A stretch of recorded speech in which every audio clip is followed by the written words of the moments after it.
살다 보면 생각지도 못한 상황에서 사건 사고에 휘말리게 되는 경우가 많이 있는데요. 정말 예고도 없이 형사사건에 휘말리게 되면서 재판까지 가게 되는 일들이 실제로도 많이 벌어집니다.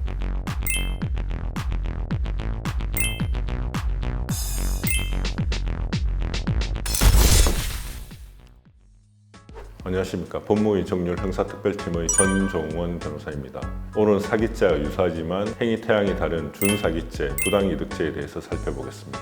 형법 제347조는 사기죄, 형법 제348조는 준사기죄, 형법 제349조는 부당이득죄에 대해서 규정하고 있습니다. 사기죄는 사람을 속여 착오에 빠진 사람으로 하여금 어떤 처분을 하도록 하여 재물 또는 재산상의 이익을 편취하는 것입니다. 그런데 준사기죄와 부당이득죄는 피해자가 어떤 상황에 대해서 착오에 빠졌다기보다는 어떤 특수한 상황으로 인하여 정확한 판단을 못하거나 어쩔 수 없이 그와 같은 행위를 할 수밖에 없었던 경우입니다.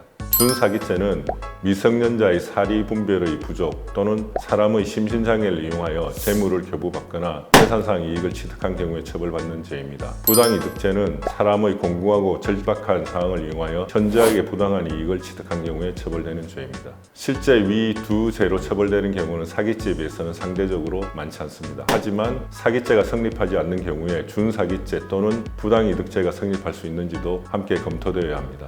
부당이득죄는 거의 사문화되어 있던 죄인데 알박기가 기승을 부리던 시기에 부당이득죄로 처벌된 사례가 있습니다. 알박기는 아시다시피 재개발 등을 할 때 토지를 매입하게 되는데 재개발 지역에 토지를 매입하여 두고 터무니없는 비싼 가격이 아니면 팔지 않겠다고 하면서 버티는 것을 말합니다.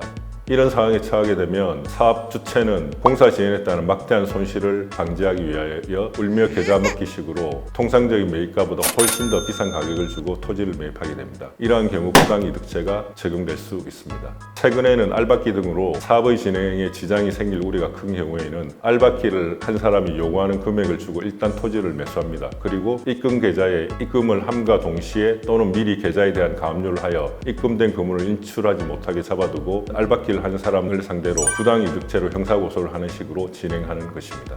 즉 사업의 원활한 진행을 위해서 일단 알박기 한 사람의 요구를 들어주되 곧바로 민형사상의 법적 조치를 취하는 방법을 사용하는 것입니다. 실무상 부당이득죄가 성립되기 위해서는 현저하게 부당한 이득을 취하여야 합니다. 여기서 현저하다는 말은 상황에 따라서 다르겠으나 적어도 시세에 비해서 2배 이상이 되어야 합니다. 2배, 3배 정도일 때 부당이득이 인정되지 않는 사례도 많이 있습니다. 알박기를 한 것인지 오래전부터 그 지역에 거주하고 있었는지 기타 토지를 팔지 않기로 한 이유가 무엇인지 과다한 매매 대금을 먼저 적극적으로 요구하였는지 등을 종합적으로 고려하여 판단하게 되는 것입니다. 알박기가 아니지만 최근에 부당이득죄가 문제된 사안이 하나 있었습니다. 임대차 계약이 종료되어 임차인이 이사를 하는 당일 오전에 임대인이 주택에 하자가 있다고 트집을 잡으면서 거액의 수리비를 요구하였습니다. 수리비를 공제하고 임대차 보증금을 반환하겠다는 것입니다. 임차인은 임대인으로부터 보증금을 받아 새로 입주하는 집 보증금으로 지급해야 할 상황이었기에 울며 겨자 먹기식으로 임대인의 요구에 따를 수밖에 없었습니다. 이 경우 부당이득죄가 성립될 여지가 있습니다. 실제 사안에서도 부당이득죄로 고소하겠다는 내용증명 우편을 보낸 후 임대인으로부터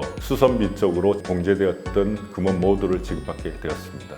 준사기죄는 상대방의 기망의 정도가 사기에 이르지 않지만 피해자가 미성년자이거나 심신장애가 있는 경우에 적용될 수 있으므로 피해자의 당시 상태가 어떠했는지를 잘 살펴 준사기죄에 해당하는지 여부를 살펴볼 필요가 있습니다.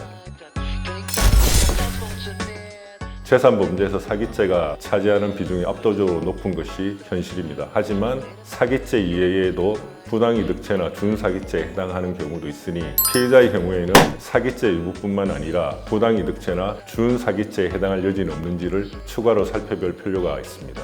반대로 자신의 행위가 사기는 아니지만 부당이득죄나 준사기죄에 해당하여 고소를 당할 우려가 있는지를 어느 정도 염두에 두고 거래 등의 법률 행위를 하는 것이 좋을 것입니다. 이상 사기죄와 유사하지만 다른 부당이득죄와 준사기죄에 대해서 살펴보았습니다. 많은 도움이 되셨다면 좋아요, 구독 부탁드리겠습니다. 법무의 정률의 전종원 변호사였습니다. 감사합니다.